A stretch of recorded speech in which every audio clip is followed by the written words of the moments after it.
திரு ஜெயகாந்தன் அவர்களின் சிறுகதை அந்தரங்கம் புனிதமானது.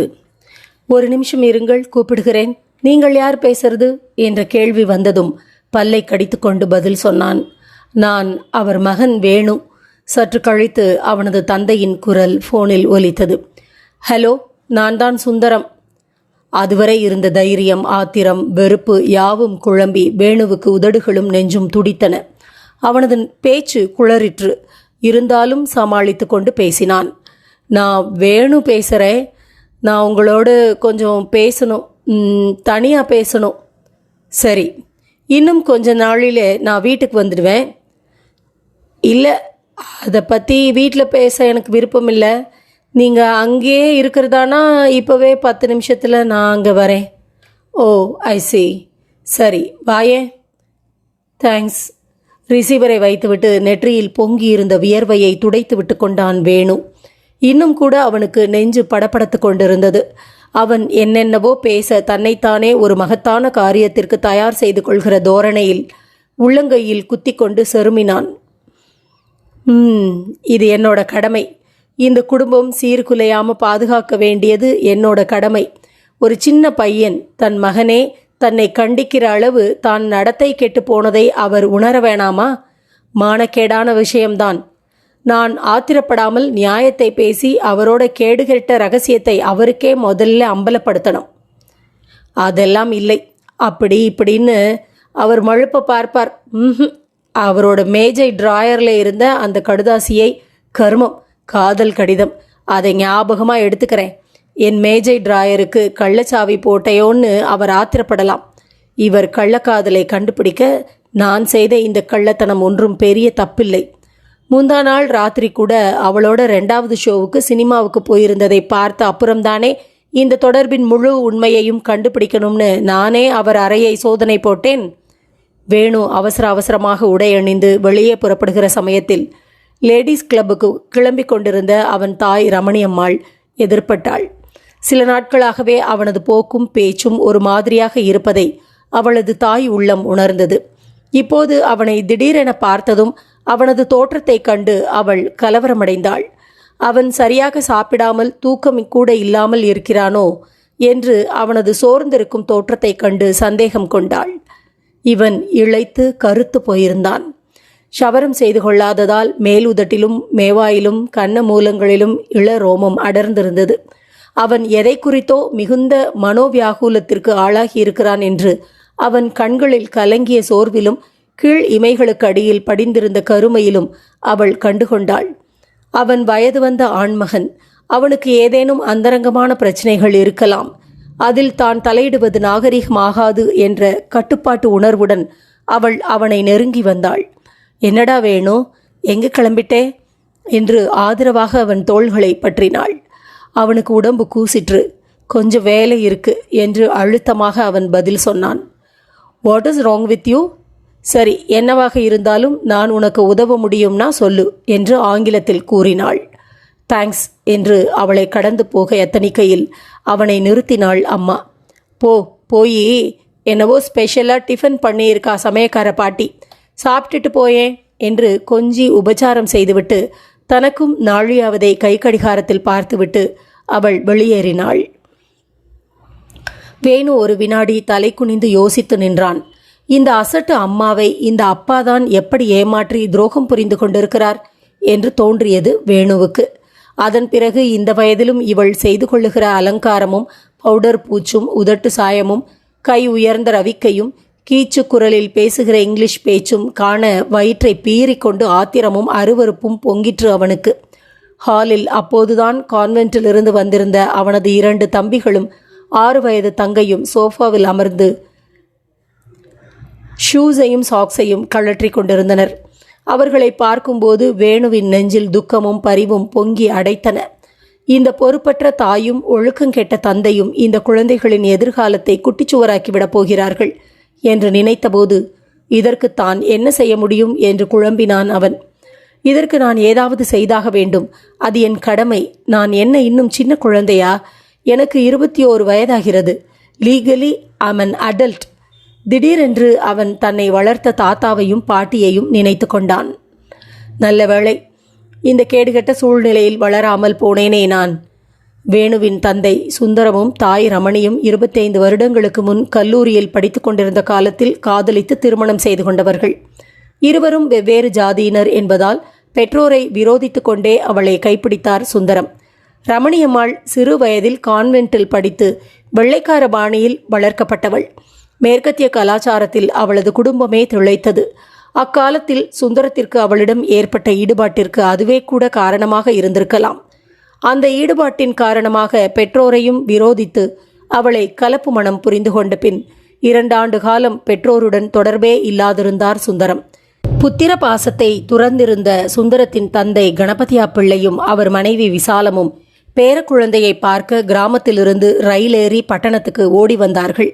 கொஞ்சம் கொஞ்சமாய் பகைமை விலகி சுந்தரத்திற்கும் அவன் பெற்றோருக்கும் உறவு பாலம் அமைத்தவன் வேணுதான். வேணுவுக்கு 6 வயதாகும்போது கணபதியா பிள்ளை பேரனை தான் அழைத்து செல்வதாக கூறினார். எவ்வளோ ஒருத்திக்கு ஏதோ ஒரு நாகரிகத்துக்கு தாங்கள் ஆச்சாரமாக வளர்த்த பிள்ளையை பறிகொடுத்து விட்டோமே என்ற நிரந்தர ஏக்கத்திற்கு ஆளாகி போன கணபதியா பிள்ளை அதை ஈடு செய்து பேரனை ஸ்வீகரித்து கொண்டார். வேணு தாத்தாவின் வீட்டிலேயே வளர்ந்து படித்து கொண்டிருந்தான். பெற்றோரின் வீடு என்பது அவனுக்கு எப்போதாகிலும் லீவிலே வந்து தங்கிச் செல்லும் உறவுக்காரர்களின் குடும்பம் போலாயிற்று. சுந்தரத்தின் தந்தை கணபதியா பிள்ளை வீர சைவம், தமிழ் புலமையுடையவர், சிவபக்தர். அவர் மனைவி விசாலம் சென்ற நூற்றாண்டு தமிழ் பெண்மையின் கடைசி பிரதிநிதி. புருஷனின் முன்னே உட்கார்ந்து பேச மாட்டாள். வேணு எப்போதேனும் லீவுக்கு தாய் தந்தையரிடம் வரும்போது அவர்களின் வாழ்க்கை முறை, நடை, உடை யாவும் ஓர் அந்நிய தன்மை கொண்டு அவர்களே தனக்கு மிகவும் அந்நியமானவர்கள் போல உணர்ந்தான்.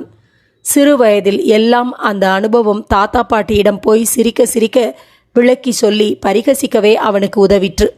பின்னர் வயது ஏற ஏற அவன் தாத்தா பாட்டியோடு தாய் தந்தையரை ஒப்பிட்டு பார்க்க ஆரம்பித்தான். அவன் மனத்தில் தாத்தாவும் பாட்டியும் லட்சிய தம்பதியாகவும் நமது பண்பாட்டின் ஆதர்சமாகவும் ஏற்றம் பெற்றனர். எனதான் பாசமிருந்த போதிலும் அவனுக்கு தன் தாய் தந்தையர் மீது உயரிய மதிப்பு தோன்றவில்லை. வேணு ஹைஸ்கூல் படிப்பை முடித்துவிட்டு பக்கத்து டவுனாகிய சிதம்பரத்தில் கல்லூரியிலும் சேர்ந்தான்.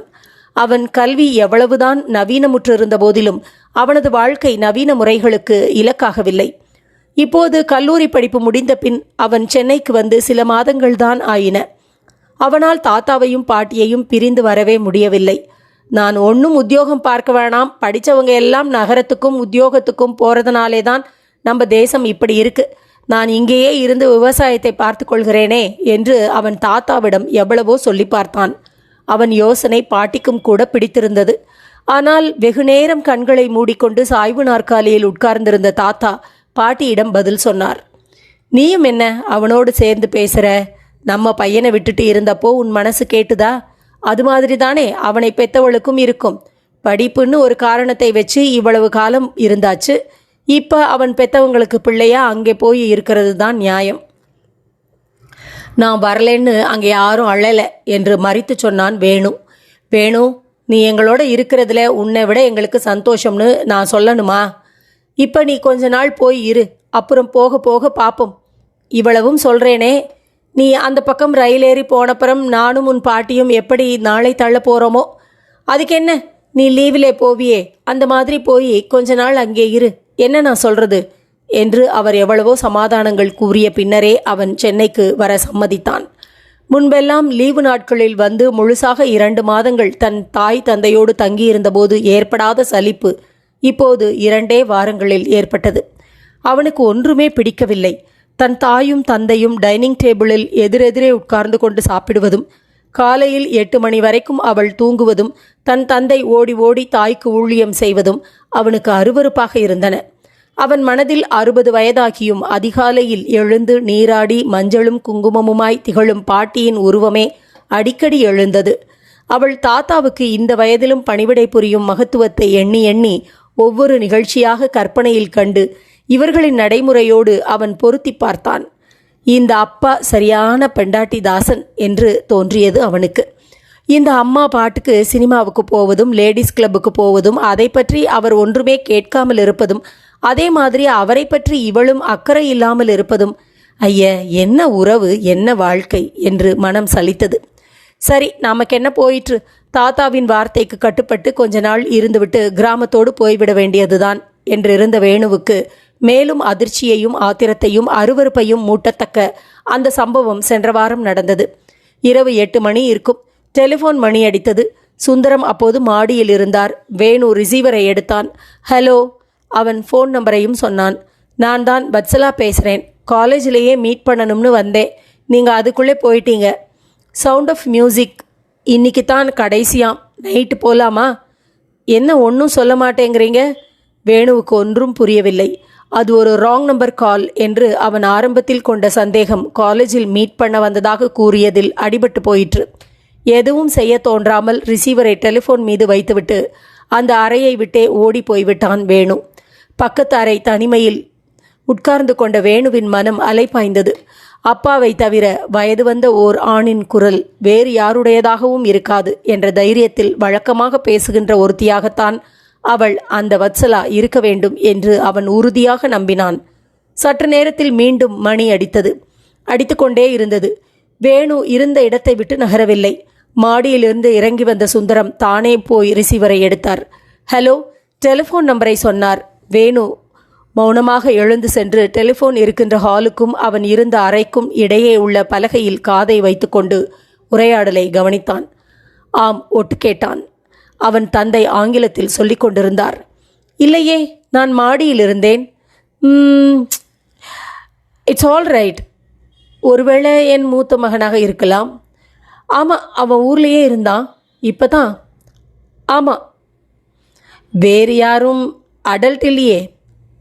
சரி, நான் சமாளிச்சுக்கிறேன். Okay, don't worry. Oh, what are you talking? Bye. சம்பாஷணை முடிவடைகின்ற தருவாயில் வேணு அறையிலிருந்து நழுவி வெளியேறிவிட்டான். அந்த சம்பவத்துக்கு பிறகு இன்று வரை அவன் அவர் முகத்தில் விழிக்கவில்லை. ஒரே வீட்டிலிருந்தும் மிக சாமர்த்தியமாக அவர் கண்ணில் படாமல் அவன் தப்பித்து கொண்டிருந்தான். சில நாட்களுக்கு முன் வீட்டில் யாருமில்லாத நேரத்தில் அவன் மாடியில் உள்ள தன் தந்தையின் தனி அறைக்கு சென்றான். தனது ஐயத்தை உறுதிப்படுத்தி கொள்ள அவனுக்கு மேலும் சில துப்புகள் தேவைப்பட்டன.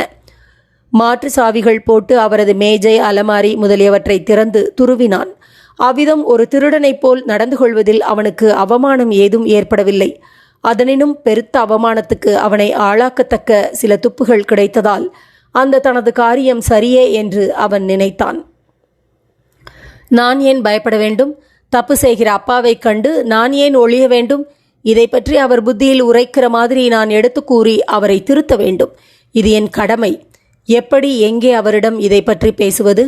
வீட்டில் பேசினால் அம்மாவுக்கு விஷயம் தெரிந்து போகுமே. அவரை வெளியில் எங்காவது சந்தித்து பேச வேண்டும். என் பேச்சை அவர் ஏற்றுக்கொள்ளாவிட்டால் அதை பற்றி பிறகு யோசிக்கலாம். முதலில் தைரியமாக இது விஷயமாய் அவரிடம் உடைத்து பேசிவிட வேண்டும் என்று இரவு பகலாக இந்த விவகாரம் குறித்து நெஞ்சு பொறுமி நினைவு குழம்பி இறுதியாக நேற்று அவன் ஒரு தீர்மானத்துக்கு வந்தான். எப்படியும் நாளைக்கு அவரிடம் நேருக்கு நேர் உடைத்து பேசிவிடுவது. இதில் நான் பயப்பட என்ன இருக்கிறது? நான் என்ன குழந்தையா? I'm an adult. கடற்கரையை ஒட்டி புதிதாக போடப்பட்டுள்ள உட்புற சாலையில் அந்த மோரிஸ் மைனர் காரை நிறுத்தினார் சுந்தரம். அவர் பக்கத்தில் உட்கார்ந்திருந்த வேணு முதலில் கதவை திறந்து கொண்டு கீழே இறங்கினான். அவன் பார்வை தூரத்து கடலை வெறித்தது. காற்றில் அலைபாய்ந்த வேட்டியை மடித்து கட்டிக்கொண்டு சற்று தள்ளி மணலில் போய் நின்று கொண்டான் அவன். அவன் மனதில் கடந்த 10 நிமிஷமாய் தன் தந்தையை கல்லூரியில் சந்தித்து இங்கு வந்து சேர்ந்தது வரை எப்படி பேச்சை ஆரம்பிப்பது என்ற குழப்பம்தான் குடிகொண்டிருந்தது. என்னதான் தப்பு செய்திருந்தாலும் ஒரு தந்தையிடம் மகன் பேசக்கூடாத முறையில் தான் ஆத்திரத்தில் அறிவை இழந்துவிடக்கூடாதே என்ற அச்சம் வேறு எழுந்தது. காரிலிருந்து இறங்கிய சுந்தரம் தனது கோட்டை கழட்டி காருக்குள் மடித்து சீட்டின் மேல் போட்டு கண்ணாடிகளை உயர்த்தி காரின் கதவுகளை பூட்டிவிட்டு வந்தார். அவன் பக்கத்தில் வந்து நின்று கை கடிகாரத்தை பார்த்து மணி 5 தான் ஆகிறது என்று அவன் காதில் படுகிற மாதிரி தானே சொல்லிக் கொண்டார் சுந்தரம். அதுதான் கூட்டத்தை காணோம் என்று வலிந்த புன்னகையுடன் அவனும் கூறினான். கடற்கரை மணலில் இன்னும் நிழல் இறங்கவில்லை. அவர்கள் இருவரும் திடீரென மௌனமாகி சற்று மணலில் கடலை நோக்கி நடந்தனர். அந்த இருவரையும் பார்க்கும் யாருக்கும் அவர்கள் தந்தையும் மகனும் என்று தோன்றாது. அண்ணனும் தம்பியும் போலவோ ஆசிரியரும் மாணவனும் போலவோதான் அவர்கள் இருந்தனர். முக சாயலில் இருவருக்கும் நிறைய ஒற்றுமை இருந்தது. தந்தையின் அளவே உயரமிருந்தும் அவரை போல் சதைப்பற்றில்லாத அவனது உருவம் அவரை விடவும் நெடிதாய் தோன்றியது. அவன் தலை குனிந்து நடக்கையில் மணலில் அழுந்தி புதையும் தனது பாதங்களையே பார்த்தான். மனசில் இருந்த கனம் வினாடி தோறும் மிகுந்தது. நெஞ்சில் குமுறுகிற ஆத்திரம் திடீரென்று தொண்டைக்கு வந்து அடைக்கிறது. முகம் சிவந்து சிவந்து குழம்புகிறது. உதட்டை இறுக இறுக கடித்து கொள்கிறான். அவன் தலை நிமிர்ந்து தூரத்து கடல் அலையை வெறித்தபோது அவனது கண் இமைகளில் 2 கடைக்கோடியிலும் கலங்கிய கண்ணீர் வீசி அடித்த காற்றால் சில்லென இமைக்கடையில் பறந்து படர்கிறது. அவர் அவனை மிகுந்த ஆதரவோடு பார்த்தார். ஒரு முறை செருமினார். அவன் அவரை திரும்பி பார்த்தபோது அவனை சாந்தப்படுத்தும் தோரணையில் அவர் புன்முறுவல் செய்தார். அவனது உதடுகள் துடித்தன. இங்கே உட்காரலாமா என்றார் அவர். அவன் பதில் சொல்லாமல் உட்கார்ந்து கொண்டான். எப்படி ஆரம்பிப்பது? அவன் அவர் முகத்தை வெறித்து பார்ப்பதும் பின்னந்தலை குனிந்து யோசிப்பதும் மணலில் கிறுக்குவதுமாக கொஞ்சம் நேரத்தை கழித்தான். அவன் எது குறித்து தன்னிடம் தனிமையில் பேச வந்திருக்கிறான் என்று சுந்தரம் அறிந்தே வைத்திருந்தார். அந்த டெலிஃபோன் கால் சம்பவத்துக்கு பிறகு இந்த ஒரு வாரமாய் தான் அவனை பார்க்கவே இல்லை என்ற பிரக்ஞை அவருக்கும் இருந்தது. எனினும் அவன் அதனால் பாதிக்கப்பட்டிருந்தும் வயது வந்த இளைஞன் என்ற காரணத்தால் நாகரீகமாக அது விஷயமாய் ஒரு சந்திப்பை தவிர்த்து வருகிறான் என்றும் அவர் கருதியிருந்தார். ஆனால் இப்போது அது சம்பந்தமாய் அவன் மிகவும் ஆழமாக பாதிக்கப்பட்டு அது குறித்து தன்னிடம் பேசவே தயாராகி வந்திருக்கின்ற நிலைமை அவருக்கு அவ்வளவு திருப்திகரமாக இல்லை என்றாலும் ஒரு கோழை போல் அந்த சந்திப்பை தவிர்க்க முயல்வது சரியல்ல என்பதனாலேயே அவனிடம் அவர் இப்போது எதிர்பட்டு நிற்கிறார். எனினும் அவர் தானாகவே எதுவும் பேச விரும்பவில்லை. அவன் திடீரென்று தனக்குத்தானே பேசிக்கொள்கிற மாதிரி முனகினான். ஐம் சாரி, இது ரொம்பவும் வெட்கப்படத்தக்க அவக்கேடான விஷயம் என்று ஆங்கிலத்தில் கூறினான். அதைத் தொடர்ந்து அவன் அவரிடம் கேட்டான், நான் எதை குறித்து சொல்கிறேன் என்று உங்களுக்கு புரிகிறதா? அவர் கொஞ்சமும் பதற்றமில்லாமல் புரிகிறது என்பதற்காக தலையை ஆட்டினார். அவரது பதற்றமின்மையை கண்டபோதுதான் அவனுக்கு ஓர் ஆவேசமே வந்துவிட்டது. நீங்கள் இப்படிப்பட்ட மனிதராக இருப்பீர்கள் என்று நான் கற்பனை கூட செய்ததில்லை. அவன் உணர்ச்சி மிகுதியால் முறுக்கேறிய தனது கைகளை பிசைந்து கொண்டான்.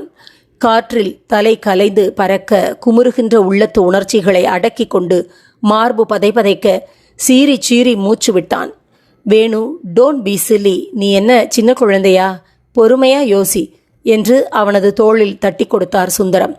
S yes, I'm an adult என்று பல்லை கடித்தவாறே சொன்னான். பிறகு தொடர்ந்து ஆங்கிலத்திலேயே கூறினான். அந்த அந்நிய மொழியில்தான் ஒரு தகப்பனும் மகனும் இது போன்ற விஷயங்களை விவாதிக்க முடியும் என்று எண்ணினான் போலும். உங்களுக்கு அந்த டெலிஃபோன் சம்பவம் நினைவிருக்கிறதா? அன்றிலிருந்து உங்களை நான் கவனித்தே வருகிறேன். என்னுடைய தந்தை இப்படி ஒரு ஸ்திரீலோலனாக இருப்பார் என்று நான் நினைத்ததே இல்லை. இது நம் குடும்பத்தை பற்றிய பிரச்சனை அல்லவா? உங்கள் வயதுக்கும் தரத்துக்கும் உகந்த செயலா அது? இந்த அம்மா இருக்கே, அது ஒரு அசடு. நீங்கள் அவங்களை வாழ்க்கை பூராவும் இப்படியே வஞ்சித்து வந்திருக்கிறீர்கள். அவன் பேசும்போது குறுக்கிடாமல் சிகரெட்டை பற்ற வைத்து புகைத்து கொண்டிருந்த அவர் திடீரென இப்போது இடைமறித்து சொன்னார், ப்ளீஸ், உன் அம்மாவை இது சம்பந்தமாய் இழுக்காதே. உனது அபிப்பிராயங்கள் அது எவ்வளவு வரைமுறை இல்லாமல் இருந்தாலும் நீ சொல்லு, நான் கேட்கிறேன். உன் அம்மாவை இதில் கொண்டு வராதே. உன்னை விட எனக்கு அவளை தெரியும். உனக்கு என்னை தெரிந்திருக்கிறதே, அதற்கு மேலாக அவளுக்கு என்னை தெரியும். நாங்கள் 25 வருஷங்கள் தாம்பத்தியம் நடத்தியவர்கள். எங்கள் இறுதி காலம் வரை ஒன்றாக வாழ்க்கை நடத்துவோம். நீ மேலே சொல்லு. நீங்கள் அம்மாவை வஞ்சித்து ஏமாற்றி ஒரு போலி வாழ்க்கை வாழ்ந்து கொண்டிருக்கிறீர்கள். நீங்கள் என்னை ஏமாற்ற முடியாது. உன்னை ஏமாற்ற வேண்டிய அவசியமே எனக்கு இல்லை என்பது போல் அவர் சிரித்து கொண்டார். அந்த ஃபோன் நிகழ்ச்சியை மட்டும் வைத்து உங்களை பற்றி இந்த முடிவுக்கு நான் வந்துவிடவில்லை. 2வது முறை நீங்கள் ஃபோனில் பேசினீர்களே, அந்த பேச்சை நான் கேட்டுக்கொண்டுதான் இருந்தேன். அதன் பிறகு இரவு 9 மணிக்கு மேல் காரை எடுத்துக்கொண்டு ஓடினீர்களே, உங்கள் இருவரையும் நான் தியேட்டரிலும் பார்த்தேன். இதனால் மட்டும் ஒருவரை சந்தேகித்து விட முடியுமா? அதனால்தான் உங்கள் அறையில் புகுந்து உங்கள் மேஜை, டிராயர், அலமாரி யாவற்றையும் நான் சோதித்து பார்த்தேன். உங்களின் காதல் கடிதங்கள் ஒரு ஃபைலே இருக்கிறதே, அதில் ஒன்று இதோ என்று அவன் ஆத்திரத்துடன் பாக்கெட்டிலிருந்து ஒரு காகிதத்தை எடுத்து அவர் மேல் விட்டெறிந்தான். பிறகு அவன் வேறு புறம் திரும்பிக் கொண்டு கண் கலங்கினான். தொண்டையில் அழுகை அடைத்தது. கடற்கரை சாலையில் நீல விளக்குகள் எரிய ஆரம்பித்தன. மணல் வெளியில் ஜனக்கும்பல் குழுமி இருந்தது. ஒரு சிறு கும்பல் அவர்களை நோக்கி வந்து கொண்டிருந்தது. அந்த கும்பல் அவர்களை கடந்து செல்லும் வரை அவர்கள் மௌனமாக அமர்ந்திருந்தனர். பின்னர் வேணுதான் பேச்சை ஆரம்பித்தான். நீங்கள் என்னை பெற்ற தகப்பன். உங்களுக்கு நான் இதையெல்லாம் சொல்ல வேண்டிய நிர்பந்தம் ஏற்பட்டு விட்டதை எண்ணினால் எனக்கு வருத்தமாகத்தான் இருக்கிறது. இனிமேலாவது நீங்கள் உங்கள் தவறுகளை திருத்திக் கொள்ள வேண்டும். அதற்காகத்தான் சொல்கிறேன். அதற்கு மேல் என்ன பேசுவதென்று புரியாமல் அவன் மௌனமானான். சுந்தரம் மௌனமாக பெருமூச்செறிந்தவாறு வானத்தை பார்த்தவாறு இருந்தார். இவனிடம் இது குறித்து தான் என்ன பேசுவது என்பதை விட என்ன பேசக்கூடாது என்பதிலேயே அவர் கவனமாக இருந்தார். அவன் திடீரென அவரை பார்த்து கேட்டான், தாத்தா சொல்லியிருக்கிறார், நீங்களும் அம்மாவும் காதலித்து கல்யாணம் செய்து கொண்டீர்கள் என்று. இந்த காதல் விவகாரங்கள் எல்லாம் கடைசியில் இப்படித்தான் ஆகுமோ என்று சிறிது குத்தலாகவும் கேலியாகவும் கேட்டு அவர் முகத்தை கூர்ந்து பார்த்தான். சுந்தரம் சிகரெட்டை புகைத்தவாறு சற்று குனிந்த தலையுடன் யோசித்தவாறு இருந்தார். ஒரு பெருமூச்சுடன் முகம் நிமிர்ந்து வேணுவை பார்த்தார். எதை பற்றியோ அவனிடம் விளக்கி பேச நினைத்து, வயது வேறு, அனுபவம் வேறு, அதில் இருக்கிற பெருகின்ற முதிர்ச்சி வேறு என்று அவருக்கு தோன்றியதால் அவர் அவனுக்கு விளக்க நினைத்த விஷயத்தை விடுத்து வேறொன்றை பற்றி பேசினார். சரி, இது பற்றியெல்லாம் உன்னை பாதிக்கின்ற விஷயம் என்ன? அதை சொல்லு. அவர் இப்படி கேட்டதும் அவனுக்கு ஒரு பக்கம் கோபமும் இன்னொரு பக்கம் இந்த மனிதர் என்னதான் ஆகிவிட்டார் என்ற பரிதாபமும் ஏற்பட ஒரு சிறு புன்னகையுடன் சொல்ல ஆரம்பித்தான். அப்பா, நீங்கள் ஒரு ப்ரொஃபஸர், கௌரவமான குடும்பத்தில் பிறந்தவர், 4 குழந்தைகளின் தந்தை. இத்தனை வயதுக்கு மேல் நீங்கள் ஒரு விடலை போல் தெரிவதனால் உங்கள் குடும்ப அந்தஸ்து, சமூக அந்தஸ்து இவை யாவும் சீர்குலைந்து விடுகிறதே என்று உங்களின் வயது வந்த மகன் கவலைப்படுவது தப்பு என்கிறீர்களா? அதில் அவனுக்கு சம்பந்தமில்லை என்கிறீர்களா? அவன் பேசும்போது அவர் மகனின் முகத்தை நேருக்கு நேர் கூர்ந்து பார்த்தார். அவன் முகத்தில் ஒரு பக்கம் வெளிச்சமும் மறுபக்கம் இருளும் படிந்திருந்த போதிலும் தன் முகத்தை நேருக்கு நேர் பார்க்க முடியாமல் அவனுடைய பார்வை 4 புறமும் அலைவதை அவரால் கவனிக்க முடிந்தது. வேணு, நீ வயது வந்தவன் என்று சொல்லுகிறாய், அது உண்மையும் கூட. ஆனால் வயது வந்த ஒரு மனிதனுக்குரிய வளர்ச்சியை உன்னிடம் காணோமே. முதலில் ஒரு தகப்பன் என்ற முறையில் என்னுடைய பர்சனல் விவகாரங்களை, அந்தரங்க விவகாரங்களை உன்னிடம் பரிமாறிக்கொள்வது அவசியம் என்று எனக்கு தோன்றவில்லை. நீ எனது சமூக அந்தஸ்து, குடும்ப அந்தஸ்து முதலியவை பற்றி கவலைப்படுவதாக சொல்கிறாய். ரொம்ப நல்லது. அந்த எனது தகுதிகளுக்கு ஒரு குந்தகமும் வராது. அதனை காப்பாற்றிக் கொள்வதில் உன்னை விட எனக்கு அக்கறை உண்டு. அவற்றுக்கு இழுக்கு வரும் பட்சத்தில் அதனை எதிர்த்து சமாளிக்கும் வலிமை எனக்கு உண்டு என்பதை உனக்கு நான் எப்படி நிரூபிப்பது? ஏன் நிரூபிக்க வேண்டும்? அவர் குரல் தீர்மானமாகவும் கனமானதாகவும் இருந்தது. அவர் கொஞ்சம் கூட பதட்டமோ குற்ற உணர்ச்சியின் குறுகுறுப்போ இல்லாமல் தன்னிடம் பேசுகிறதை கேட்கையில் வேணுவுக்கு தான் செய்வதுதான் தப்போ என்ற சிறு பயம் நெஞ்சுள் துடித்தது. இருந்தாலும் இத்தனை வயதுக்கு மேல் இவ்வளவு கேவலமாக ஒரு பெண்ணுடன் உறவு வைத்து கொண்டிருந்தும் என்ன தைரியத்துடன் தன்னிடம் வாய்ச்சாதுரியம் காட்டுகிறார் இவர் என்ற நினைப்பு மேலோங்கி வர அவன் கோபமுற்றான். எனக்கு ஏன் நிரூபிக்க வேண்டும் என்றா கேட்கிறீர்கள்? நான் உங்கள் மனைவியின் மகன். நீங்கள் அவளுக்கு துரோகம் செய்கிறீர்கள் என்று பல்லை கடித்துக்கொண்டு ஆங்கிலத்தில் கூறினான். அவள் என்னை பற்றி உன்னிடம் புகார் செய்தாளா என்ன என்று அவர் அமைதியாக கேட்டார். இல்லை. பின் எதற்கு நீ அத்துமீறி எங்கள் தாம்பத்திய விவகாரத்தில் குறுக்கிடுகிறாய்? I'm your son. நான் உங்கள் மகன். இது என் கடமை. நோ சன், இது உன் கடமை இல்லை. இதில் தலையிடும் அதிகாரம் ஒரு மகனுக்கு இல்லை மகனே. வேணு உதட்டை கடித்து கொண்டான். அவனுக்கு அழுகை வந்தது. அவரை வாய்க்கு வந்தபடி வயது தீர்த்துவிட்டு இனிமேல் அவர் முகத்திலேயே விழிக்கக்கூடாத அளவுக்கு உறவை முறித்து கொண்டு ஓடிவிடலாம் என்று தோன்றியது. அவனுடைய தவிப்பையும் மனப்புழுக்கத்தையும் கண்டு அவருக்கு வருத்தமாக இருந்தது. தனக்கு சம்பந்தமில்லாத, தன்னால் தாங்க முடியாத விஷயங்களை பொருட்படுத்தாமல் ஒதுக்க முடியாத பலவீனத்தால் அந்த இளம் உள்ளம் இப்படி வதைப்படுகிறதே என்ற கனிவுடன் அவன் கையை பற்றினார் அவர். வேணு, சிறு குழந்தை மாதிரி பிணங்கிக் கொண்டு அவன் அவர் கையை உதறினான். இப்போது அவனுக்கு அழுகையே வந்துவிட்டது. அழுகை அடைக்கும் குரலில் அவன் நெஞ்சு இழக கேட்டான். அப்பா, எனக்கு இந்த விஷயம் ரொம்ப அவமானமாக இருக்கே. நீங்கள் என்னத்துக்கு இப்படியெல்லாம் நடந்து கொள்ளணும்? அவர் தன்னுள் சிரித்து கொண்டார்.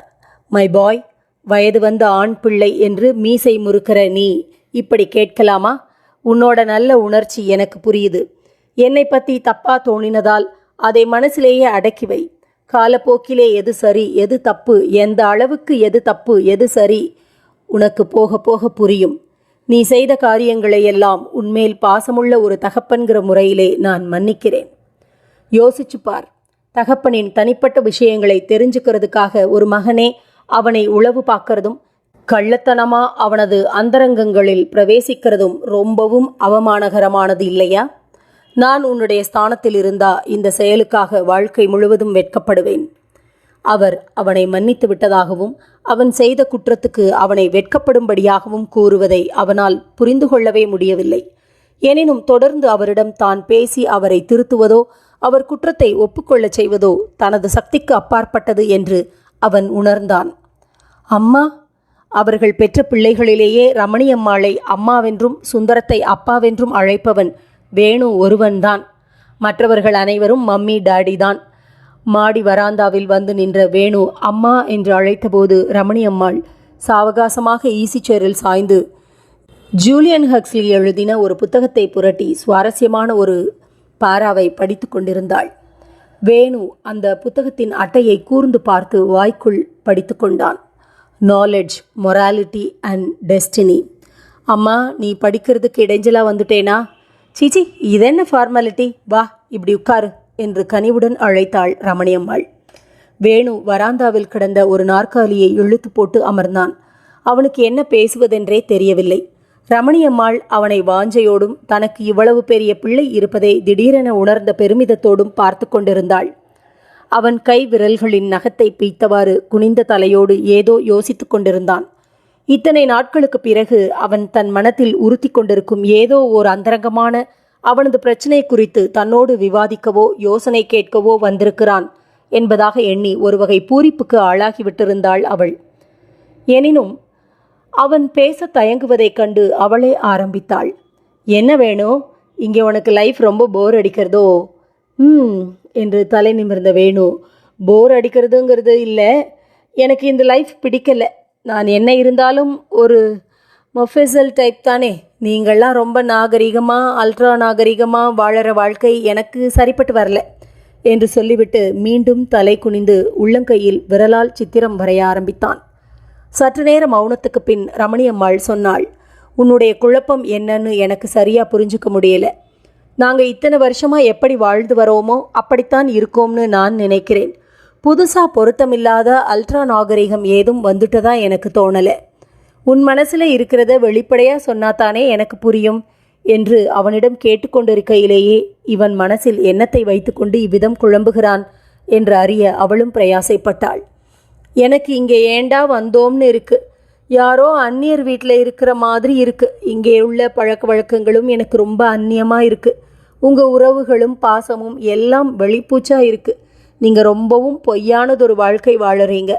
நான் திரும்பவும் தாத்தா வீட்டுக்கு போயிடலாம்னு நினைக்கிறேன். அவன் நிறுத்தி நிறுத்தி தெளிவாக கூறியவற்றை அவளும் பொறுமையாக கேட்டுக்கொண்டிருந்தாள். பிறகு இருவருமே சற்று அமைதியாக இருந்தனர். அப்போது மத்தியான நேரம், மணி 11 இருந்ததால் வீடு அமைதியாக இருந்தது. கீழே சமையல் அறையில் சமையல்கார பாட்டி கூட தூங்கி கொண்டிருந்தாள். வீடும் வீதியும் ஓவென்று வெறிச்சோடி கிடந்தது.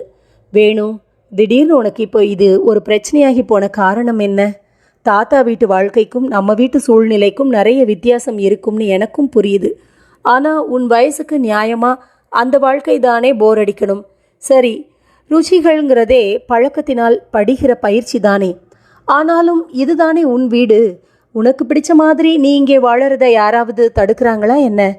எது இருந்தாலும் இல்லைனாலும் இன்னொருத்தர் சுதந்திரத்திலே மற்றவர் தலையிடற, அதிகாரம் பண்ணுற, ஆட்டி படைக்கிற போக்கு மட்டும் நம்ம வீட்டில் யாருக்கும் கிடையாது. உனக்கு ஞாபகம் இருக்குதோ என்னமோ, உங்கள் பாட்டியும் தாத்தாவும் இங்கே வந்துட்டு புறப்பட்டப்போ அவங்களோட போகணும்னு நீ அடம் பிடிச்ச. அவங்களுக்கும் உன்னை கூட்டிக்கிட்டு போய் வச்சுக்கணும்னு ஆசை. உன் ஆசைக்காகவே தான் மனசொப்பி அனுப்பினேன். அந்த அளவுக்கு இந்த வீட்டிலே குழந்தைகளின் சுதந்திரத்துக்கு கூட அவ்வளவு மதிப்பு என்னைக்கும் உண்டு. உனக்கும் இங்கே உன் விருப்பப்படி இருக்கிறதுலே என்ன தடை?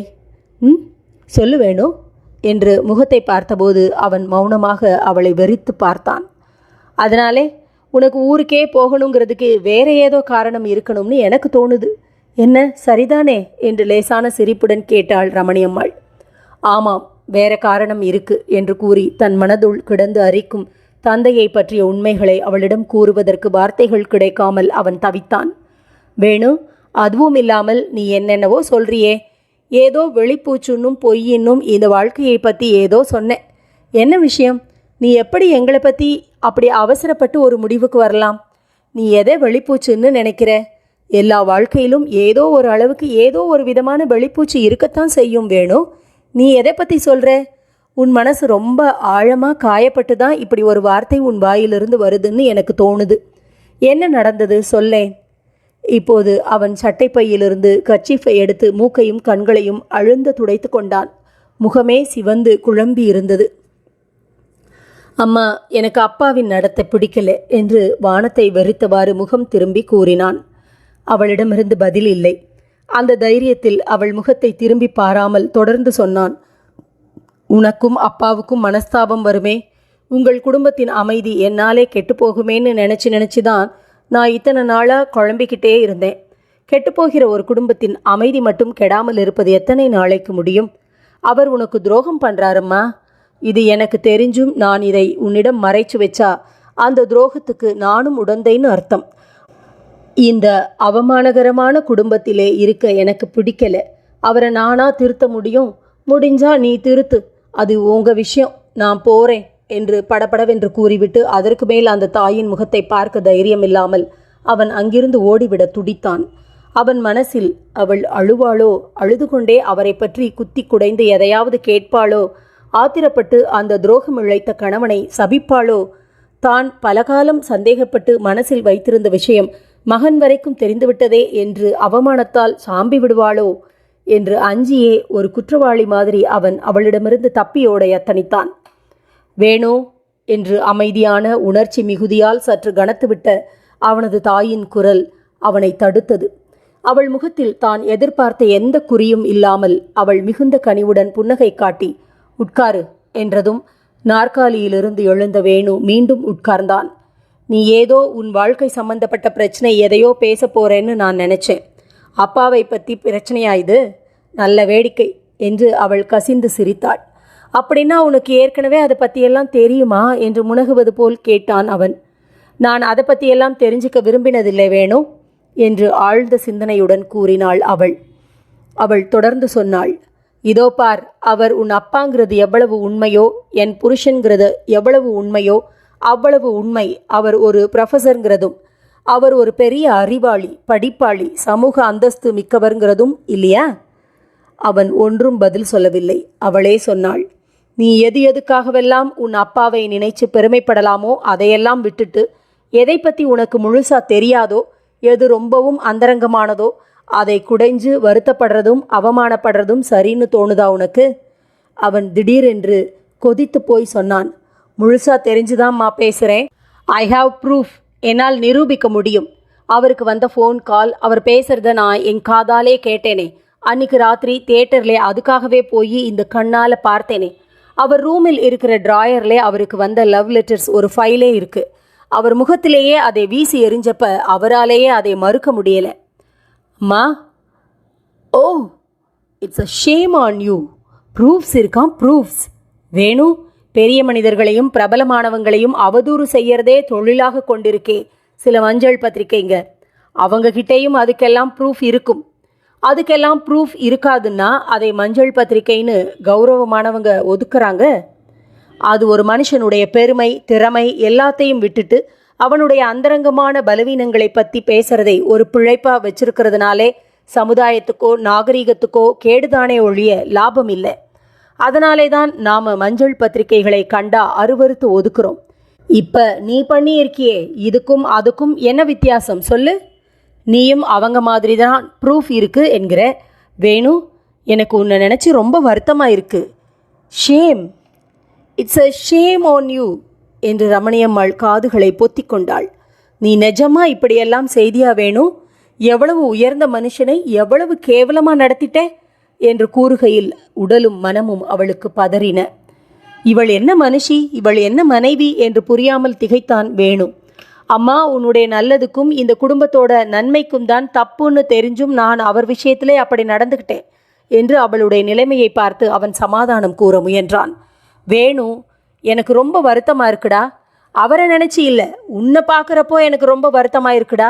நீ அப்படி நடந்துக்கலாமா? ஒரு தகப்பன் கிட்டே ஒரு மகன், ஐயோ என்னால் கற்பனை செய்து பார்க்க கூட முடியலையே வேணு. அவர் உனக்கு துரோகம் செய்கிறார்னு தெரிஞ்சும் இட்ஸ் மை ப்ராப்ளம் என்று அவள் இடைமறித்து கூவினாள். அது என் விவகாரம், உனக்கு எங்க தாம்பத்தியம் பற்றிய அந்தரங்கத்தில் தலையிட என்ன உரிமை என்று அருவருத்து உடல் சிலிர்த்தாள். சொல்கிறேன் கேள், நாங்கள் 25 வருஷம் அமைதியாக வாழ்ந்திருக்கோம், கடைசி வரைக்கும் அப்படியே வாழ்வோம். அதனால்தான் அந்த அமைதியை, அந்த சந்தோஷத்தை கெடுத்துக்கிற எந்த விஷயத்திலையும் நான் தலையிட விரும்புறதில்லை.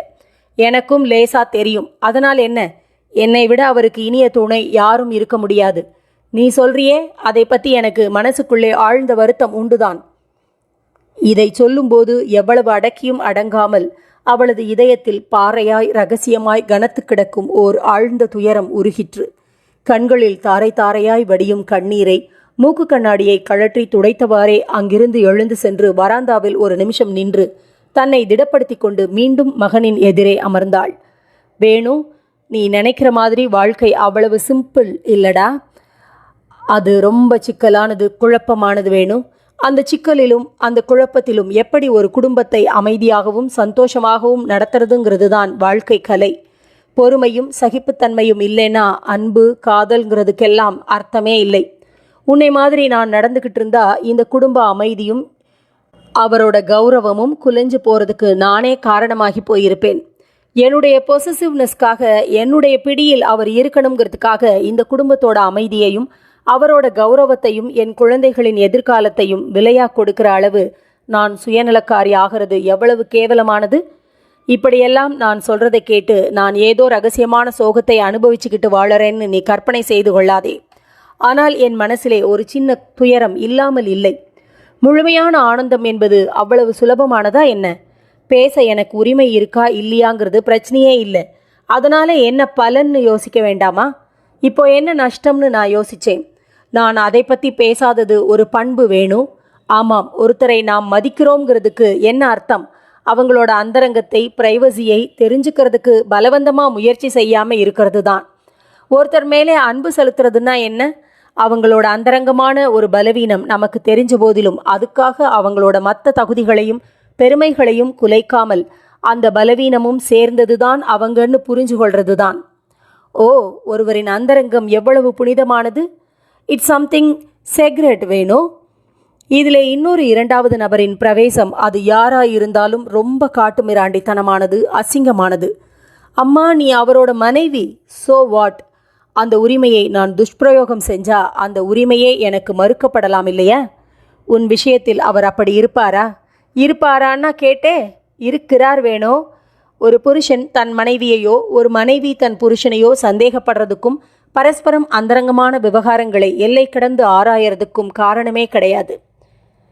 ஒரே ஒரு காரணம்தான், அவங்க தங்களுக்கு அந்த உரிமை இருக்கிறதா நினைச்சுக்கிறது தான் காரணம். புருஷன், மனைவி, மகன், தாய், தகப்பன் எல்லாருமே ஒரு உறவுக்கு உட்பட்டவங்க தான். ஆனால் ஒவ்வொருவரும் ஒரு செப்பரேட் இண்டிவிஜுவல், தனி யூனிட் இல்லையா? ஒவ்வொரு தனி மனுஷனுக்கும் ஒரு தனிப்பட்ட அந்தரங்கம் உண்டு. அதை கௌரவிக்கணும் வேணும். யார் மேலே நமக்கு ரொம்ப மதிப்போ அவங்க அந்தரங்கத்தை நாம் ரொம்ப ஜாக்கிரதையாக கௌரவிக்கணும். உன் அப்பாவை நீ என்னன்னு நினைச்ச? என்னாலே நீ கேட்ட மாதிரி அவரை கேட்க முடியுமா? கற்பனை பண்ணக்கூட சக்தி இல்லைப்பா எனக்கு. ஓ, நீ என்ன செஞ்சுட்டே? பரவாயில்லை, உங்கள் அப்பா ரொம்ப ஸ்ட்ராங் மேன், இதை தாங்கிக்குவார். அவர் தனது பலவீனங்களையும் தாண்டி வருவார், நிச்சயம் தாண்டி வந்துடுவார். வாழ்க்கை ரொம்ப சிக்கலானது வேணும். வாழ்க்கையை புரிஞ்சுக்கணும். இந்த புத்தகத்தை படிச்சுப்பார், உனக்கு இது மாதிரி சிந்தனைகள் விசாலமான பார்வையை தரும். வேணுவுக்கு ஒரே குழப்பமாக இருந்தது. அவன் மனதில் தாத்தாவும் பாட்டியும் மட்டும்தான் லட்சிய தம்பதியாய் தோன்றினர். அவனுக்கு புரியவே இல்லை, அவர்கள் தாத்தாவும் பாட்டியுமாகவே கல்யாணம் செய்து தாத்தாவும் பாட்டியுமாகவே தாம்பத்தியம் நடத்தி வாழ்ந்திருக்கவில்லை என்பது. சில நாட்களுக்கு பின் ஒரு நாள் மாலை கல்லூரியிலிருந்து வந்த சுந்தரம் உடைகளை களைந்து கொண்டிருந்த போது 2 நாட்களுக்கு முன்பு சொல்லிக்கொள்ளாமல் வீட்டை விட்டு கிளம்பி போய்விட்ட வேணுவிடமிருந்து வந்த கடிதத்தை கொண்டு வந்து அவரிடம் தந்தாள் ரமணி அம்மாள். அதில் முக்கியமான கடைசி வரிகள் இவைதான்: நான் தாத்தாவின் பேரனாகத்தான் இருக்க லாயக்கானவன். வந்துவிட்டேன். உங்கள் வாழ்க்கை நெறிகள் புரியாமல் தவறு செய்திருந்தால் மன்னிக்கவும். இப்படிக்கு வேணு. கடிதத்தை படித்து முடித்ததும் அவர்கள் இருவரும் ஒருவரையொருவர் அர்த்தத்தோடு பார்த்து கொண்டனர். பழமைவாதிகள் என்பவர்கள் 70 வயதுக்கு மேல்தான் இருக்க வேணும் என்பதில்லை, 20 வயசிலேயும் இருக்கலாம் என்று அவர் சிரித்து கொண்டே சொன்னார். ரமணி அம்மாள் சற்று நேரம் அவர் முகத்தையே ஏக்கத்தோடு வெறித்து நோக்கினாள். அவள் கண்கள் சிவந்து கலங்கின. அவள் தனது ஆழ்ந்த துயரத்தையே ஒரு புன்முறுவலாக்கி அவரிடம் கேட்டாள். இன்னுமா நீங்கள் நீங்கள் என்று துடித்த அவள் உதடுகள் தனது கன்னத்தில் அழுந்தும்படி அவர் அவளை தழுவிக்கொண்டார். அதன் பிறகு நடந்தவை அவர்களின் அந்தரங்க விவகாரங்கள். இந்த கதையோடு திரு ஜெயகாந்தன் அவர்களின் மனத்தெளிவையும் துணிவையும் சிந்தித்து கொண்டிருங்கள். நாளை மற்றும் ஒரு கதையோடு நான் கோதை